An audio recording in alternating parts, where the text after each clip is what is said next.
The building's been dark for 3 years. The windows are gone. Pigeons live in the gymnasium. Now, and inside that wreck, that rotting, graffiti-covered concrete carcass, is more concentrated survival infrastructure per square foot than almost anything else you'll find in a collapsed economy. Most people drive past abandoned schools. They see liability. They see asbestos. That's your advantage. I spent hours cross-referencing FEMA logistics data, military scavenging field manuals, prepper community ARs from actual grid-down events, and public school asset records from 47 school districts. 8 categories, ranked by survival value, accessibility, and time sensitivity, because the people who move first don't just get the best stuff, they get the only stuff. Here's how I evaluated everything. 3 filters. They're non-negotiable. Filter 1, the density rule. How much survival value per pound? Per square foot? Per minute of exposure in the building? We're not hauling for the sake of hauling. Every item must justify the risk of being there.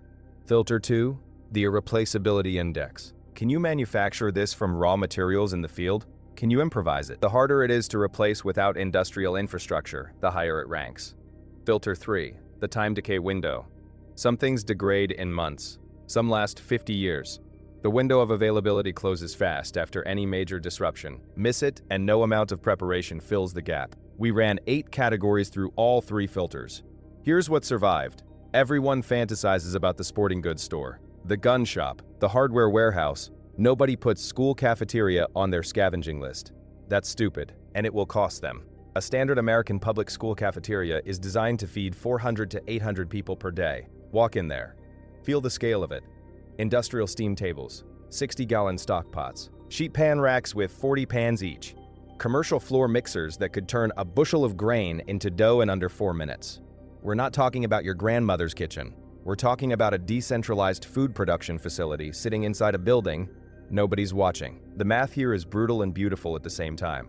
A commercial steam kettle holds 60 gallons, roughly 480 servings of super stew per batch. Your home kitchen produces 8. Do the arithmetic on what that means for a community of 30 people eating twice a day. The serving equipment alone justifies the trip. Stainless steel is the gold standard of survival cookware. It doesn't leach, doesn't corrode, and sterilizes with heat alone. Home Depot doesn't stock 40-quart hotel pans.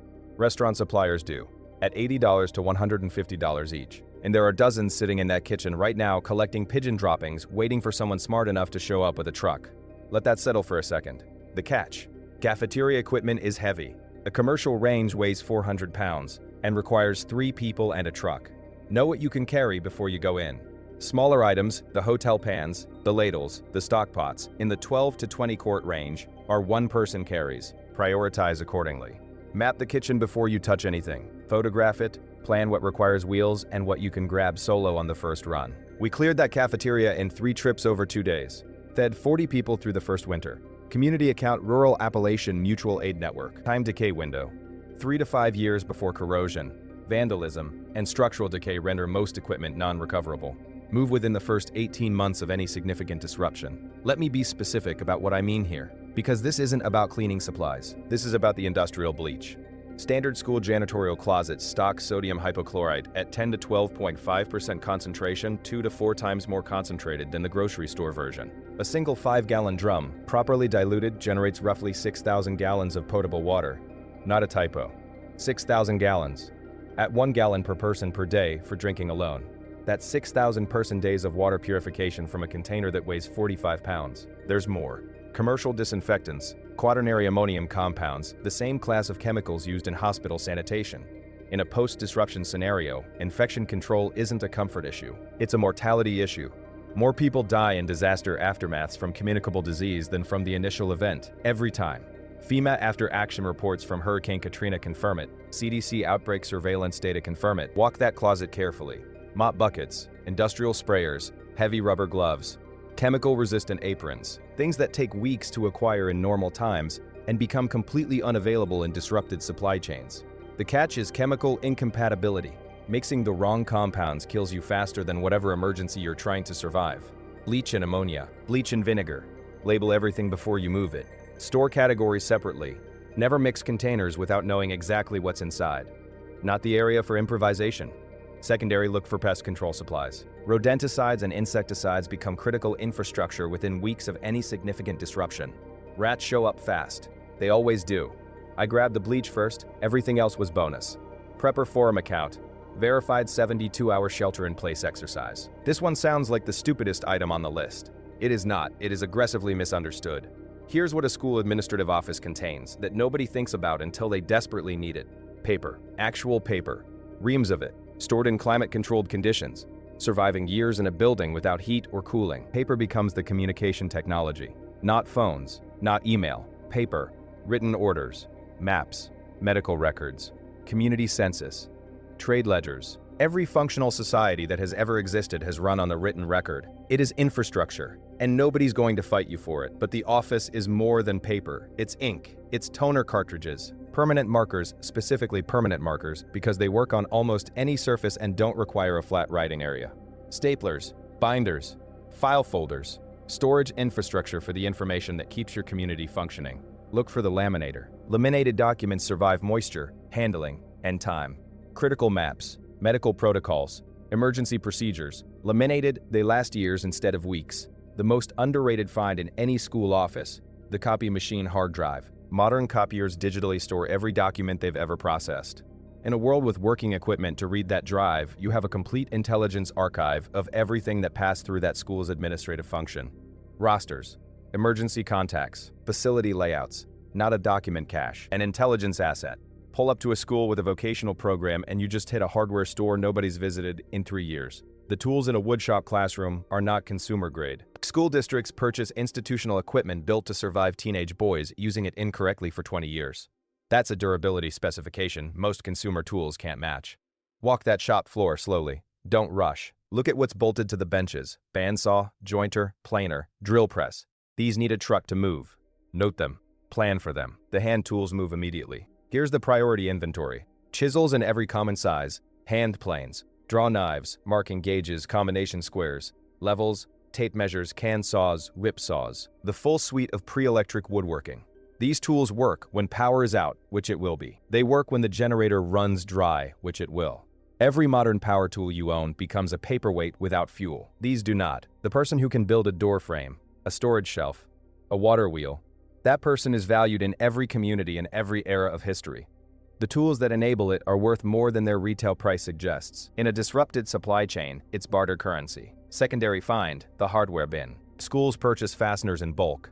One organized hardware bin might contain 10,000 to 30,000 individual fasteners across 40 to 60 sizes. In a world without supply chains, a bolt is just a bolt until you need one specific size you can't source. Then it's the difference between something that works and something that doesn't. The catch: power tools without power are expensive, heavy, useless. Don't prioritize them unless you have a dedicated power source. Hand tools win every time for post-grid utility. You need someone who can fix things. Everything breaks. The guy with the tools is the guy who matters. Vocational instructor account, rural community forum. I need to be specific here.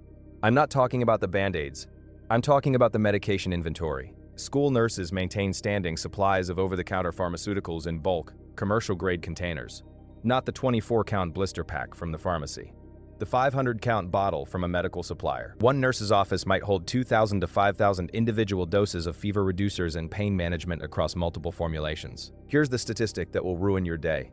Fever management alone prevents the majority of secondary complications in pediatric illness. Untreated fever in a child spikes to dangerous territory within hours, without intervention. In a world without emergency medical access, children's ibuprofen is more important than any firearm in your inventory. You can't shoot a fever. Let that sink in.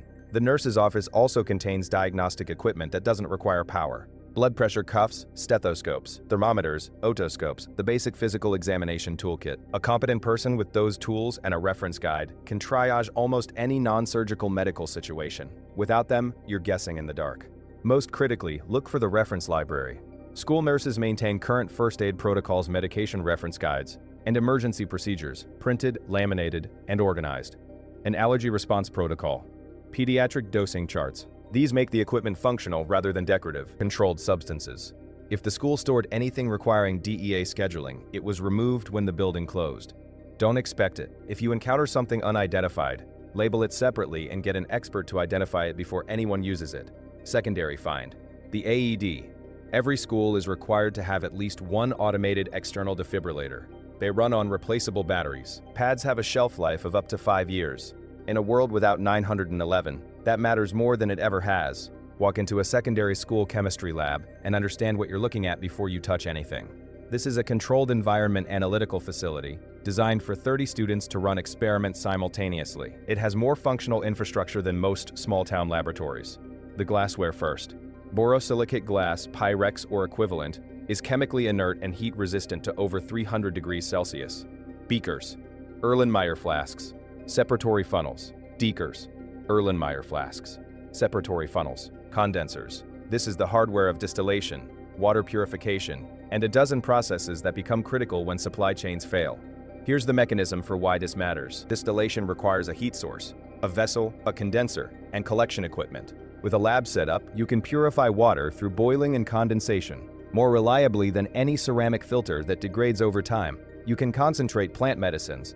You can produce fuel-grade alcohol from fermented biomass. None of this requires electricity. All of it requires the right glass. The chemical inventory requires precision. Standard high school labs contain reagents from completely benign to genuinely hazardous. Sodium chloride, distilled water.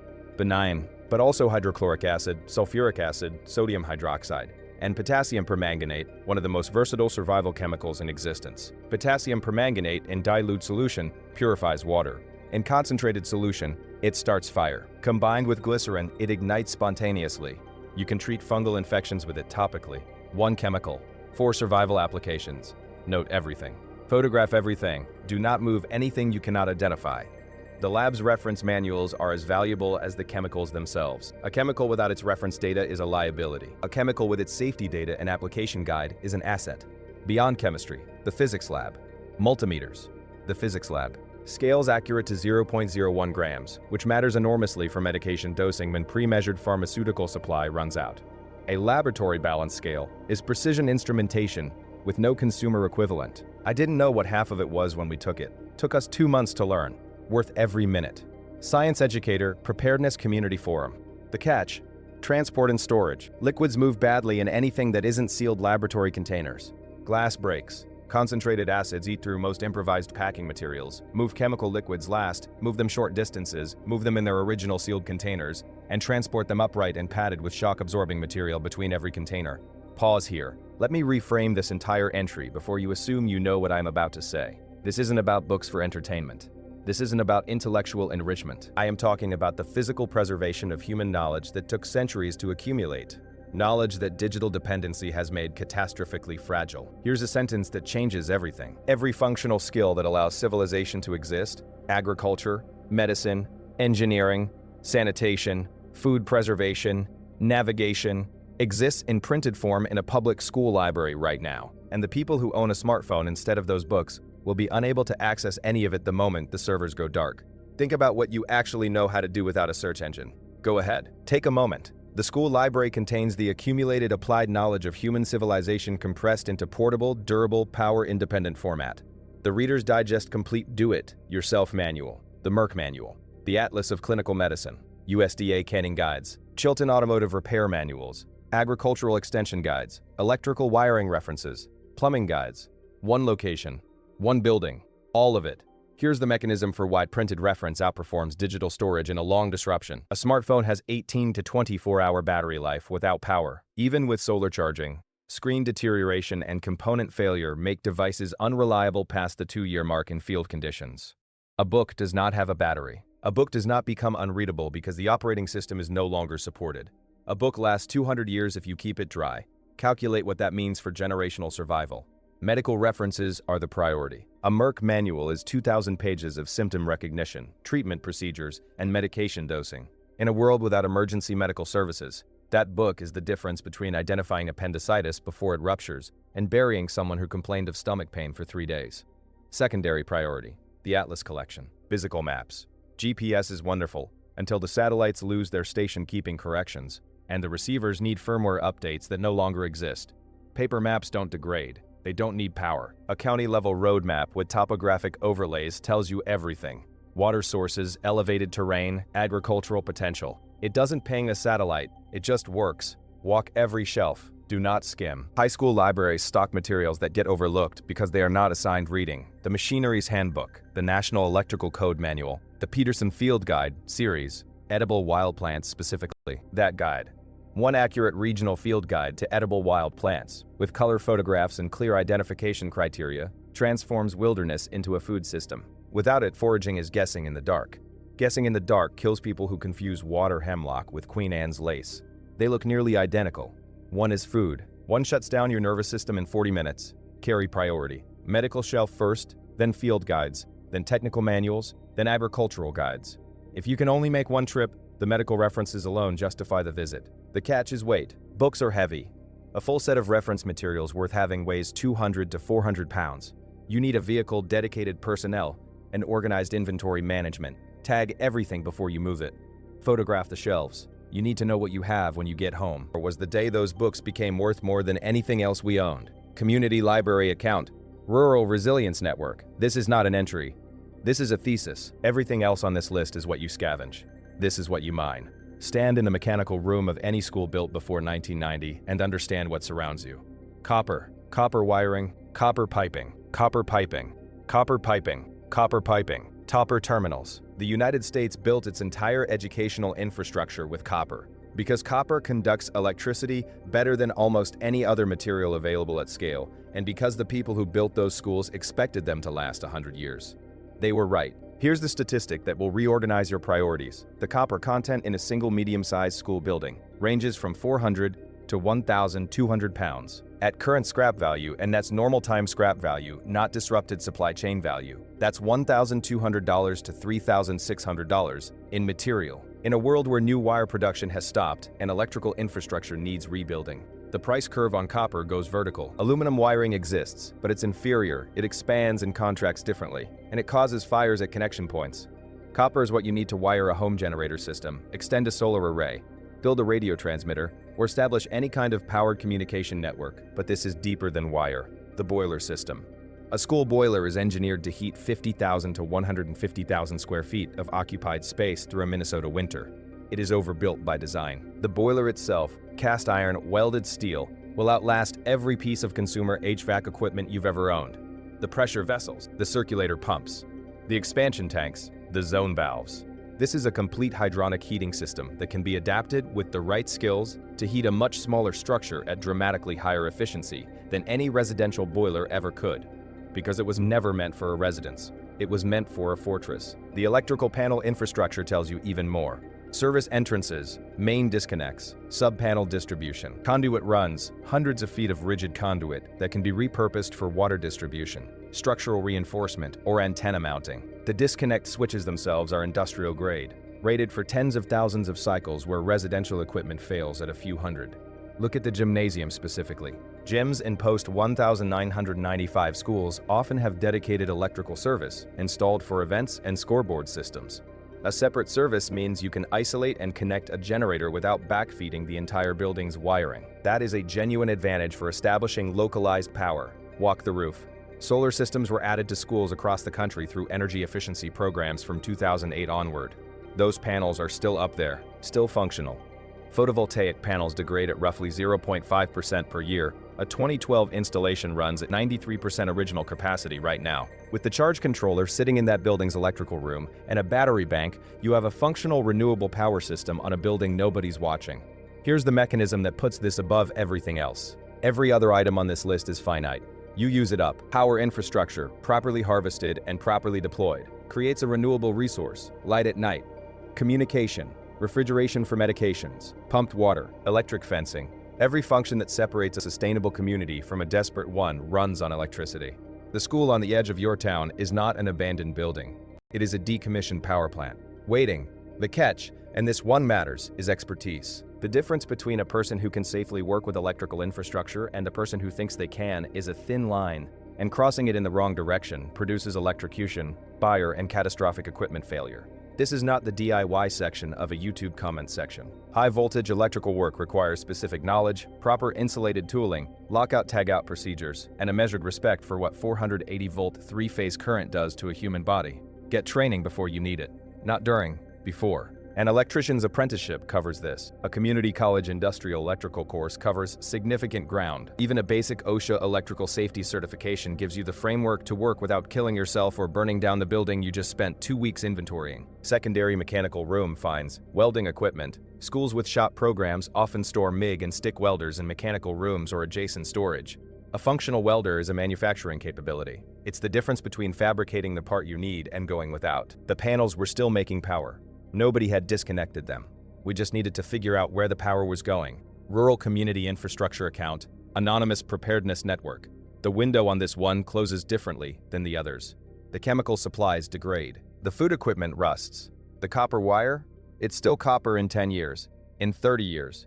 The panels lose efficiency slowly but don't stop working. The boiler, properly drained of water, will still function when your grandchildren inherit the situation. The time pressure here is not chemical decay. The time pressure is other people figuring out what they're looking at before you do. Because once word gets out that a school is a mine, it gets mined. Down to the wire nuts. 300 abandoned schools sit within 10 miles of most Americans right now. 300 buildings that contain medical supplies, industrial tools, water purification chemistry, agricultural references, copper infrastructure, and renewable power systems, sitting behind a chain-link fence and a plywood board over the door. Most people see a condemned building. You just learn to see a supply depot. The difference between the people who make it through a long disruption and the people who don't is never equipment. It is never equipment. It is never luck. It is always, whether they understood the value of what was already around them before they needed it. The school in your town is not a problem. It's not an eyesore. It is a resource. It is your resource. The only question left is whether you know what to do with it before someone else figures it out. Move, or do not. But don't claim nobody warned you.